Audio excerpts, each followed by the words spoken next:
Di usia yang semakin bertambah, yang kita butuhkan bukan hanya umur panjang, tapi tubuh yang tetap kuat dan mandiri.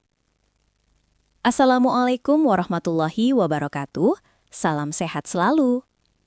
Semoga Bapak dan Ibu di rumah selalu diberi kesehatan dan umur panjang yang penuh berkah.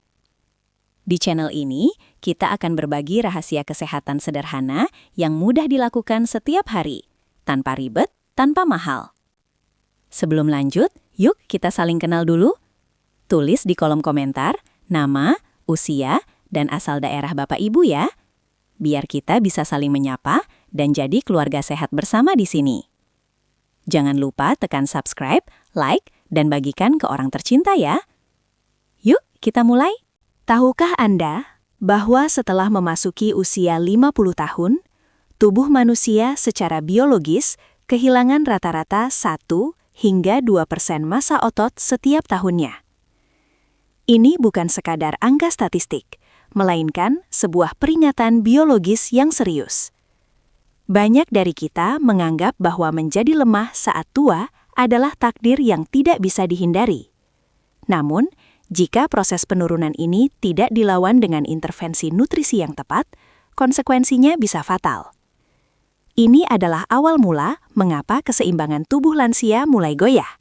Bukan karena lantai yang licin, melainkan karena pondasi tubuh itu sendiri yang mulai terkikis. Seringkali kita mendengar kabar kerabat lansia yang terjatuh di kamar mandi atau tersandung karpet di ruang tamu. Reaksi umum masyarakat adalah menyalahkan faktor eksternal seperti lantai yang licin, penglihatan yang kabur, atau sekadar nasib buruk. Namun, dunia medis melihatnya dari sudut pandang berbeda. Penyebab utamanya seringkali tersembunyi di balik kulit. Hilangnya kekuatan otot kaki dan inti tubuh membuat refleks untuk menyeimbangkan diri menjadi lambat. Ketika tersandung sedikit saja, otot yang lemah gagal menahan beban tubuh untuk kembali tegak, sehingga terjadilah insiden jatuh yang seringkali berujung pada cedera serius, seperti patah tulang panggul. Kondisi medis ini memiliki nama, sarkopenia. Istilah ini berasal dari bahasa Yunani yang berarti hilangnya daging. Sarkopenia adalah sindrom geriatri yang ditandai dengan penurunan massa otot, kekuatan, dan fungsi fisik secara progresif dan menyeluruh. Ini berbeda dengan sekedar menjadi kurus. Pada penderita sarkopenia, serat-serat otot yang seharusnya padat dan kuat perlahan digantikan oleh jaringan lemak dan jaringan ikat. Akibatnya, meskipun berat badan lansia terlihat sama atau bahkan bertambah, kualitas otot di dalamnya menurun drastis, membuat mereka kehilangan tenaga yang krusial untuk aktivitas sehari-hari. Banyak edukasi kesehatan menyarankan lansia untuk tetap aktif bergerak dan berolahraga. Tentu saja, saran ini sangat benar dan vital. Namun, ada satu kepingan puzzle yang sering hilang. Meminta lansia berolahraga tanpa memperbaiki asupan nutrisinya, ibarat memacu mobil balap tanpa mengisi bensin. Otot yang dilatih membutuhkan bahan baku untuk memperbaiki diri. Tanpa bahan baku tersebut, olahraga justru bisa memecah sisa-sisa otot yang ada, bukannya membangunnya. Disinilah letak kesalahpahaman terbesar. Lansia seringkali makan terlalu sedikit zat pembangun, padahal kebutuhan tubuh mereka justru meningkat. Mengapa kebutuhan nutrisi lansia berbeda? Secara fisiologis, tubuh lansia mengalami kondisi yang disebut resistensi anabolik. Ini berarti otot lansia menjadi kurang sensitif atau bebal terhadap rangsangan pembentukan otot dari makanan. Jika seorang pemuda makan sepotong dada ayam, tubuhnya dengan cepat menyerap protein itu menjadi otot baru. Namun bagi lansia seperti orang tua kita, porsi yang sama tidak memberikan efek yang sama. Tubuh mereka membutuhkan dosis protein yang jauh lebih tinggi hanya untuk memicu respon pembentukan otot yang setara dengan orang muda. Inilah alasan medis mengapa porsi makan lansia tidak boleh dikurangi sembarangan. Mari kita bicara angka berdasarkan rekomendasi medis terkini. Orang dewasa muda yang sehat umumnya membutuhkan sekitar 0,8 gram protein per kilogram berat badan setiap hari untuk mempertahankan massa otot. Namun untuk lansia, angka ini tidak lagi cukup. Kelompok studi internasional merekomendasikan asupan protein yang lebih tinggi, yaitu antara 1,0 hingga 1,2 gram per kilogram berat badan untuk lansia sehat, dan bahkan bisa mencapai 1,5 gram bagi mereka yang sudah memiliki penyakit kronis atau malnutrisi. Artinya, seorang lansia dengan berat 60 kg membutuhkan setidaknya 72 gram protein murni setiap hari, jumlah yang jarang terpenuhi dalam pola makan bubur dan teh manis saja. Apa yang terjadi jika target protein ini tidak tercapai secara konsisten? Tubuh akan masuk ke dalam fase katabolik, di mana ia akan memakan cadangan proteinnya sendiri yang tersimpan di otot rangka untuk menjalankan fungsi vital organ lain seperti jantung dan paru-paru. Efek visualnya terlihat jelas, lengan yang mengecil, kaki yang menjadi kurus kering, dan postur tubuh yang semakin membungkuk karena otot punggung tak lagi mampu menopang tulang belakang.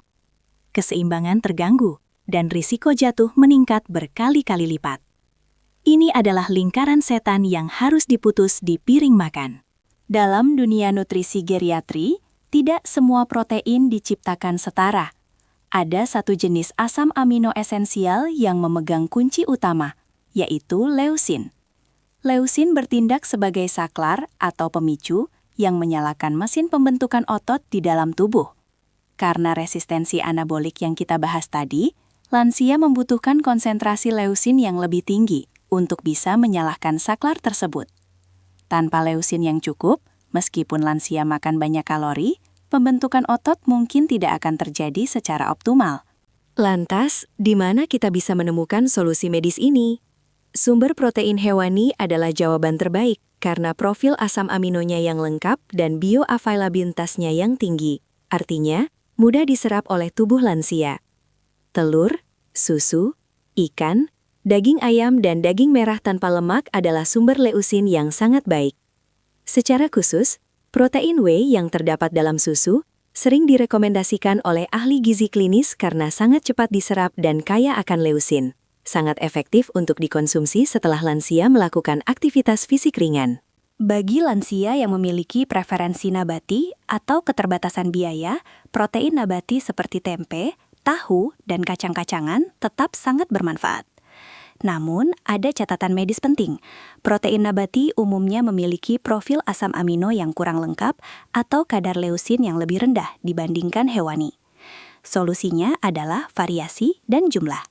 Lansia yang mengandalkan protein nabati perlu mengonsumsi jumlah yang sedikit lebih banyak, sekitar 10-20% lebih banyak, dan mengkombinasikan berbagai jenis sumber nabati, misalnya nasi dengan kacang-kacangan, untuk memastikan semua asam amino esensial terpenuhi. Strategi selanjutnya adalah distribusi. Kebanyakan lansia cenderung makan sedikit protein saat sarapan, mungkin hanya roti atau biskuit, dan menumpuk makan besar di siang atau malam hari. Secara metabolisme, ini kurang efektif. Tubuh memiliki batas maksimal dalam menyerap protein per satu kali makan. Strategi medis yang disarankan adalah meratakan asupan protein. Targetkan sekitar 25 hingga 30 gram protein berkualitas tinggi di setiap waktu makan utama. Sarapan, makan siang, dan makan malam. Ini memastikan sintesis protein otot terjadi sepanjang hari secara maksimal. Menerapkan teori medis ini ke dalam piring makan Indonesia sebenarnya sangat sederhana. Untuk sarapan, jangan hanya bubur polos. Tambahkan 2 butir telur rebus atau suwiran dada ayam yang banyak. Untuk makan siang, pepes ikan yang kaya akan omega 3 untuk antiinflamasi bisa menjadi pilihan sempurna, didampingi dengan tahu atau tempe bacem. Dan untuk makan malam, sup ayam dengan potongan daging yang besar serta sayuran adalah pilihan yang nyaman di perut namun padat nutrisi. Kuncinya adalah lauk pauk harus menjadi bintang utama, bukan sekedar pelengkap nasi. Tantangan nyata lainnya adalah kesehatan gigi dan kemampuan menelan yang menurun, yang seringkali membuat lansia malas makan daging. Jangan biarkan ini menjadi alasan untuk berhenti mengonsumsi protein. Modifikasi tekstur adalah solusi medisnya. Daging bisa dicincang halus, dibuat menjadi bakso buatan sendiri yang empuk, atau dimasak dengan teknik slow cooking hingga sangat lunak. Ikan tim atau telur orak-arik, scrambled eggs, juga sangat mudah dikunyah namun tinggi protein. Prioritasnya adalah asupan nutrisi. Selain protein, ada satu mikronutrisi yang bekerja sebagai mitra setia otot, yaitu vitamin D. Penelitian menunjukkan bahwa kekurangan vitamin D pada lansia berkorelasi langsung dengan kelemahan otot dan peningkatan risiko jatuh. Reseptor vitamin D ditemukan di jaringan otot, yang artinya vitamin ini berperan langsung dalam kontraksi otot. Pastikan lansia mendapatkan paparan sinar matahari pagi yang cukup dan konsumsi makanan kaya vitamin. Mencegah jatuh pada lansia bukan hanya tentang menyingkirkan karpet yang licin, tetapi tentang membangun kekuatan dari dalam. Sarkopenia mungkin adalah proses alami, tetapi lajunya bisa kita rem secara signifikan. Dengan memprioritaskan asupan protein yang cukup di setiap piring makan, kita tidak hanya memberi makan rasa lapar, tetapi kita sedang memberi makan kemandirian.